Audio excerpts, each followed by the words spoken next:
Have you ever wondered why that second chance at love, after reaching your terraces, so often seems to promise joy but delivers more regrets than happiness? If you're over terraces and you're even considering walking down that aisle again, I need you to know this. What you're about to hear might just be the most profoundly important message you encounter today. On the surface, it feels like a beautiful second act, doesn't it? A new beginning, a warm companionship, someone to share those precious golden years with. But what if I told you that for countless seniors I've known, this path, seemingly paved with good intentions, can quickly unravel into a source of unexpected stress, profound financial loss, and heartbreaking disillusionment?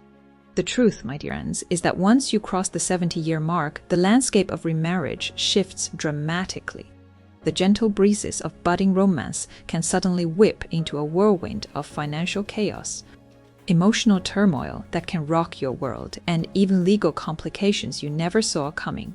And let me be very clear, this isn't about fostering negativity or cynicism. Quite the opposite. This is about embracing wisdom, about preparation, and about fiercely safeguarding the beautiful life you've so diligently built over decades. Perhaps there are well-meaning people nudging you, or maybe the quiet ache of loneliness is simply growing louder. It's absolutely, undeniably normal to yearn for connection, for someone to share your days with. But before you take that momentous step, before you say, "I do" again, you owe it to yourself to hear these vital truths. These are the truths that, tragically, far too many older adults only come to understand when it's already far too late to change course. This message isn't designed to frighten you. Instead, it's a heartfelt guide crafted to empower you to make the most informed, thoughtful, and secure decision about your precious future. So, if the thought of remarriage in your later years has ever flickered in your mind, please stay with me until the very end. Because the final insight I'm going to share might completely revolutionize how you think about love, about trust, and about your own hard-won independence once you're past jitters. You might not realize this, but one of the most accurate signs I've found for living a long, active, and truly clear life isn't something you'll see in any lab test, or written in your genes, or even in the latest health food craze. Nope, spore 8.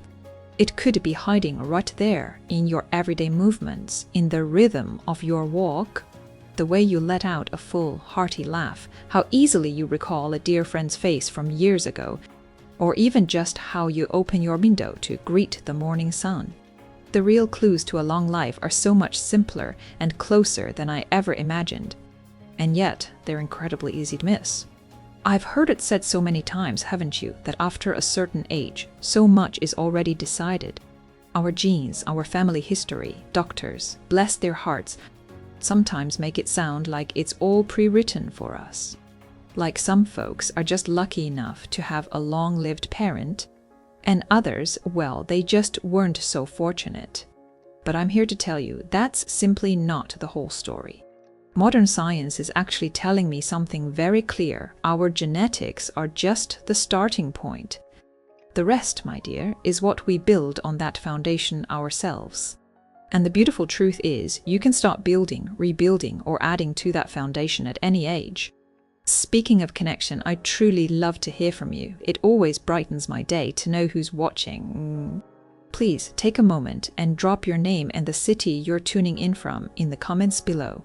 As Mary, living here in sunny California, I find such joy in connecting with folks from all walks of life, from the vibrant bustle of New York City to the serene beauty of a small town in Montana, or the warm communities down in Texas.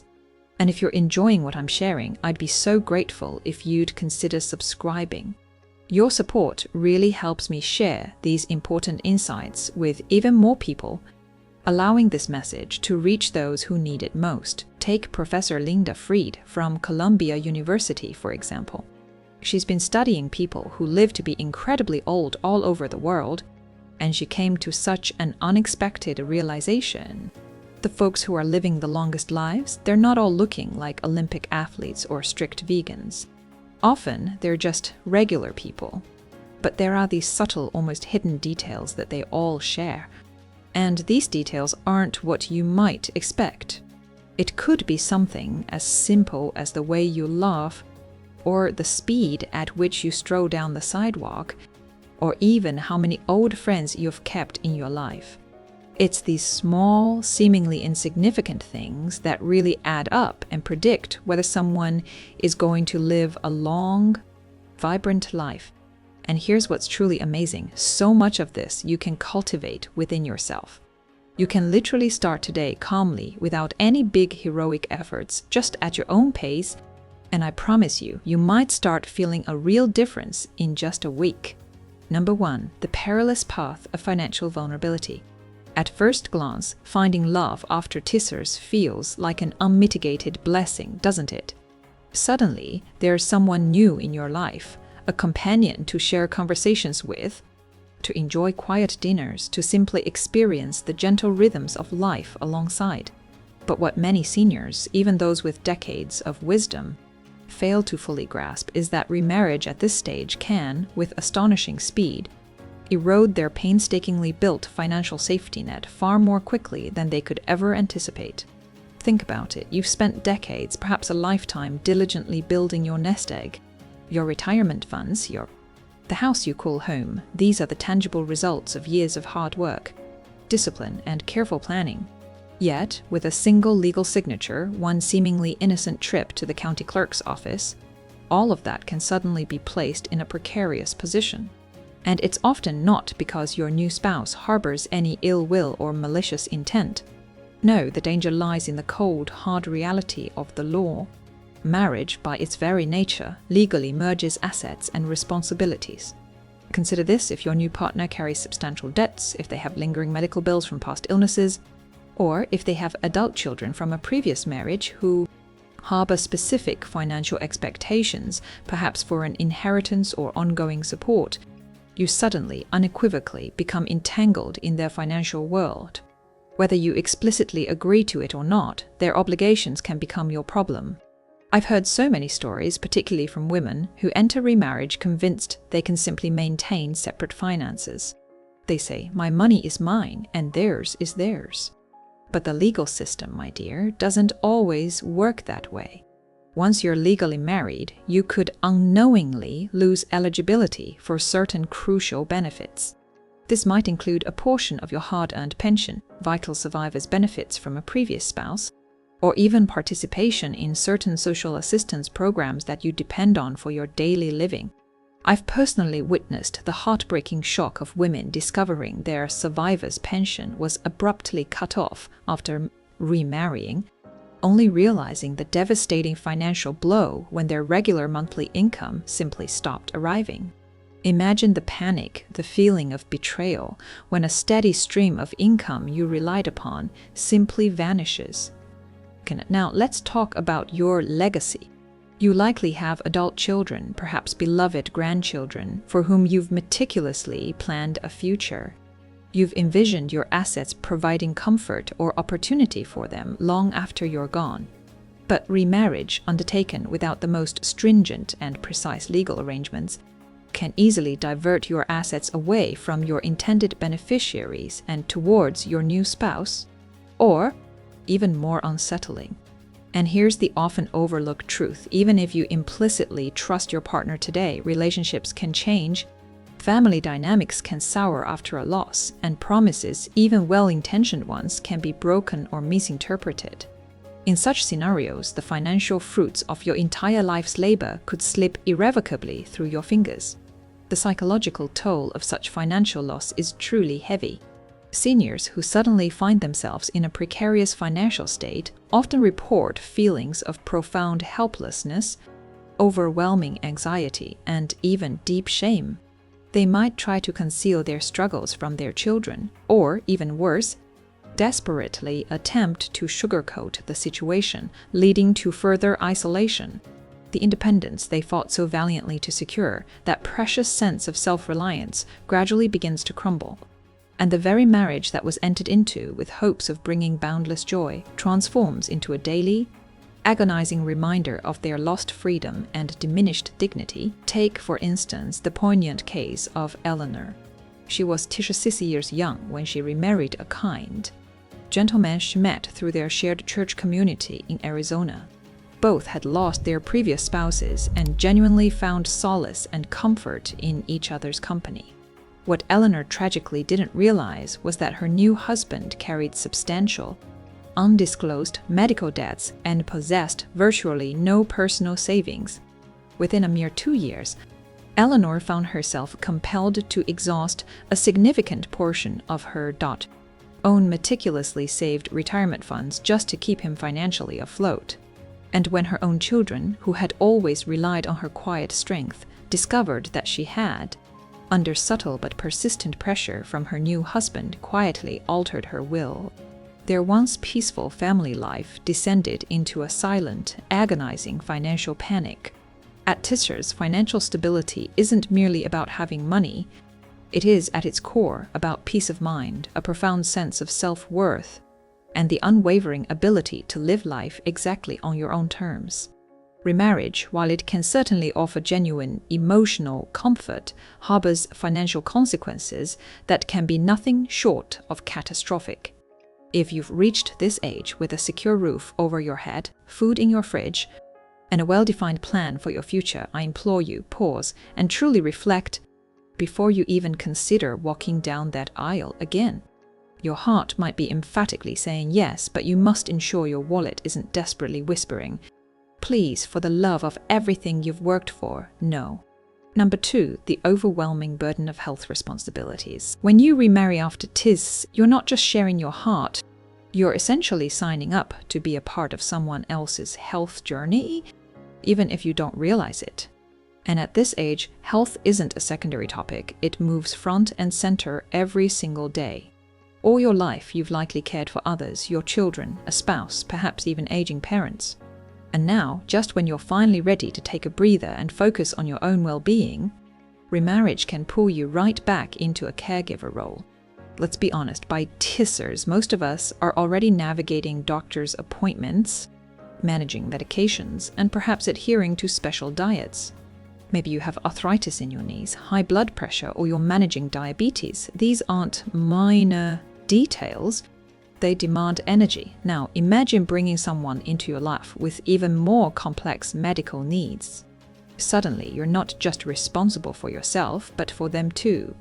This means more doctor visits, more prescriptions, more emotional strain. At first, it might seem minor. Your new spouse occasionally forgets their pills, asks for help getting out of bed. But over time, a little bit of help morphs into round-the-clock care. And that's exhausting, not just physically, but emotionally. What was supposed to be joyful companionship starts to feel like a heavy burden you weren't prepared for. What many don't talk about is how this kind of caregiving can actually shorten your own life. Studies show that elderly caregivers often neglect their own health, skip appointments, eat poorly, sleep less, and become socially isolated. Why? Because all their attention goes to the other person. And while they do that, their own body and mind quietly deteriorate. I remember the story of a woman named Patricia, whom I met at a senior center. She remarried at Tishalube. At first, it seemed like a fairy tale. Her new husband was charming, kind, and fun-loving, but within a year, he suffered a mild stroke. And suddenly, Patricia became his primary caregiver, helping him stand, bathing him, overseeing his physical therapy, all while ignoring her own knee pain and worsening eyesight. By the time she sought help, she was exhausted, depressed, and on the verge of burnout. Her spirit was diminished not by love, but by unspoken expectations. Here's the hard truth. As much as we want to support another person, we cannot pour from an empty cup. At this age, your energy is sacred. It needs to be conserved. Remarriage might seem like a path to happiness, but without clear boundaries, it easily turns into a long-term obligation you weren't ready for. So, before you say, I do again, ask yourself, am I truly ready to take on someone else's health journey today, tomorrow, and every day after? If you have even the slightest doubt, listen to it. Your well-being is just as important as anyone else's, and perhaps right now it's more important than ever before. Number 3, Legal complications, one of the most underestimated dangers of remarriage after tersis and emotional. It's legal. Many seniors simply don't realize that entering a new marriage at this age can create a complex web of financial and legal repercussions that affect not only them, but also their children and even grandchildren. Let's start with your inheritance. Perhaps you've spent your entire life building your legacy, a modest home, retirement savings, perhaps a few cherished family heirlooms. You likely already have a will, designated heirs, and everything planned out. But once you remarry, all of that can change. In the United States, a new spouse often gains legal rights to a significant portion of your assets, even if your will states otherwise. This means your children might receive less or worse, become embroiled in lengthy legal battles after your passing. And it's not just about inheritance. Remarriage can also impact your pension benefits, especially if you're receiving survivor's benefits from a first spouse. Many women who were married for decades rely on these payments as a stable source of income. But remarriage, even if it's just for companionship in old age, can reduce or completely eliminate that money. All of it could vanish just because of a new stamp in your passport. Then there are issues of medical decisions and power of attorney. If something happens to you, an illness, injury, or sudden hospitalization, your new spouse can automatically become your legal representative for medical treatment. Even if your adult children know your wishes better and are capable of making more informed decisions, their input can be legally blocked. And if there's tension between your children and your new spouse, this can lead to real family drama. Caroline, 81, found herself in exactly this situation. She married a man from her church community, thinking they would simply support each other in their golden years. But when Caroline became seriously ill, her new husband gained the right to make medical decisions for her, decisions her daughter vehemently disagreed with. They ended up in court, fighting not only over Caroline's care, but also over the home Caroline wanted to leave to her grandchildren. She later told me, "I thought I was finding comfort in the twilight of my life, but instead I created chaos I never wanted." Many older women, especially those who spent their lives working for security and stability, don't want to think about legal nuances when feelings or loneliness take center stage. But it's precisely at such moments that a cool head is needed. Remarriage isn't just a personal choice, it's a legal contract with far-reaching consequences. At this age, clarity is your best ally. Asking tough questions isn't a sign of callousness, it's an act of wisdom and love, not only for yourself, but for your family who has been by your side for so many years. If you value your legacy, your peace of mind, and the well-being of your loved ones, do not underestimate the legal side of marriage, because what seems like a new beginning can unexpectedly turn into real chaos. Number 4, loss of personal freedom after tivas, more than money, status, or recognition. The greatest thing you've truly earned after tiras is freedom. Freedom to wake up when you want, eat what you like, and live your days on your own terms. You've spent decades caring for others, following rules, sacrificing your desires. And now it seems your time has finally come. But remarriage can subtly take all that away, sometimes faster than you expect. When we marry young, compromise is a natural part of living together. You build your life together, making decisions as a team. But by tisas, you've already established your habits, routines, and preferences. You know what brings you peace, what keeps you healthy, and what environment makes you happy. Adding a new person to this carefully constructed harmony can turn out to be not a joy, but a disruption to your inner balance. Let's be honest, at this age, most people are already settled into their rhythm, and there's nothing wrong with that. You've earned it. But living together again means giving up a part of your accustomed structure.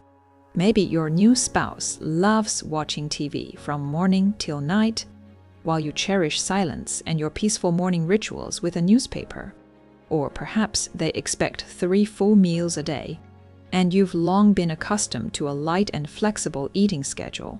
These differences seem insignificant at first, but they quickly accumulate. exhausting patience and turning your quiet home into a place of hidden tension. Add to this the emotional burden of any close relationship, the need to listen, adjust, explain. You might find yourself spending more time managing another person's feelings, coordinating plans, or even interacting with their family than on what brings you joy. Suddenly, your hobbies take a back seat. Your personal time becomes a luxury you have to ask permission for, and your long-awaited independence slowly slips away. Take, for example, the story of Flora, a Tishloop-year-old widow who remarried after 5 years of solitude. At first, everything seemed wonderful: shared dinners, walks in the park, warm conversations in the evenings. But after a few months, she realized she had lost her quiet mornings, her habit of going on vacation alone, and even the ability to decide for herself what the temperature in the house should be. "I didn't mind compromising when I was younger," she told me, "but now every little change feels like a loss." This doesn't mean companionship isn't valuable or that love disappears with age. But it does mean you need to honestly ask yourself, are you ready to trade your freedom for joint decisions again? Because at this age, peace and personal space might be more valuable than any partnership. Some say love requires sacrifice. Perhaps it does, but by Teresa's, you've sacrificed enough. You deserve a relationship that respects your rhythm, your comfort, and your freedom, not one that forces you to give everything away again. Number 5. Financial entanglements. Remarriage after Terescan offer emotional warmth and a sense of closeness. But financially, it often opens the door to unexpected stress, confusion, and long-term vulnerability. When you're young, at Sarah's or Seashore, merging lives and money with another person feels natural. You build a shared future, save, invest, and plan years ahead. But at Tisher's, it's different. You're no longer building, you're protecting what you've created your entire life. And a new marriage can subtly undermine decades of your hard work.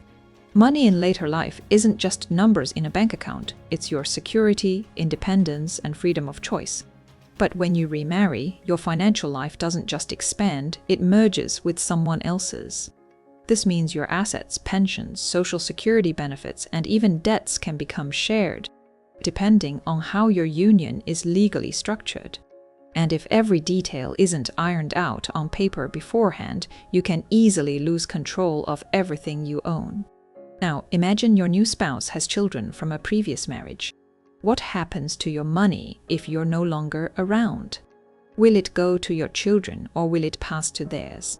Without clearly drafted wills, prenuptial agreements, or a well-thought-out estate plan, you risk leaving behind a legal mess that could tear your family apart. Another scenario: you've spent your life paying off a mortgage and are finally living comfortably on your accumulated pension. But your new spouse brings with them debts or financial habits that are foreign to you. Perhaps they decide to lend money to their children or they take on credit. And just like that, your nest egg, the foundation you built for decades, begins to crumble. One signature, one joint account, and it all can start to unravel. I remember the story of Gerald Bashar. He remarried after his first wife passed away. Financial matters didn't concern him. Believe would sort everything out. But within 2 years, he was paying off his new wife's medical debts, helping her adult son, and sold the house he had intended to leave to his own daughter. "I just wanted companionship," he said, "and in the end, I gave away half my life." This isn't to say remarriage is always dangerous. But without an honest conversation, a smart legal approach, and a clear financial protection, you risk far more than you think. At Tivers and beyond, you don't have the same time or energy to fix mistakes. Ask yourself, do I have the resources and mental clarity to handle the financial merging of lives? Am I prepared to protect not only my heart but also my legacy, my future, and those I love? If there's even the slightest doubt in your soul, stop, think, and get professional advice before making a final decision. At this age, you deserve security, not anxiety. Remarriage can be beautiful, but only if it doesn't destroy your financial peace. We've lived through love and loss, sacrifices and joys, quiet moments and laughter. And with each passing year, we understand more clearly. Life isn't so much about what we can gain, but about what we no longer need to hold on to. That's why remarriage at this age isn't just about finding a life partner. It's a deeper, more personal decision about how you want to live the most precious years you have left. Perhaps some of you are thinking right now, but I'm lonely. I want someone by my side to grow old with. That's a completely natural feeling. Human connection is always important. But the truth is, intimacy doesn't always require a new marriage. It can be found in friendships, in warm family relationships, in connecting with like-minded individuals, and even within yourself. The connection that nourishes the soul doesn't always come with a wedding ring. We're taught from childhood to believe that being in a couple means being whole. But what if you're already whole? What if this time in your life isn't about dissolving into someone else, but about returning to yourself? Finding joy in your own company, not having to justify, adjust, or diminish yourself to fit someone else's expectations? That's not loneliness, that's freedom. I've spoken with many older women who remarried and later quietly admitted they missed their independence, their quiet moments, and their inner peace. Some of them wished they had paused then and honestly asked themselves what they truly wanted, not what society expected of them. Because after teasers, you don't owe anyone anything. You don't need to prove your worth through marriage. You've already proven it by coming this far. So before you say, yes, I do, say to yourself, I deserve. You deserve ease, joy, and peace in the life you choose for yourself. Remarriage might bring that, or it might not. The main thing is that your choice comes not from doubt, but from self-trust. Thank you for being with us today. We'd love to hear your thoughts. Please write in the comments what conclusion you've drawn from this video and how you plan to apply it in your own life. Your stories and insights inspire us to continue creating helpful and supportive content. If this video was helpful to you, please like, subscribe, and share it with your friends. Your support helps us continue to create materials that bring benefit and inspiration. Thanks for watching, and see you in the next videos.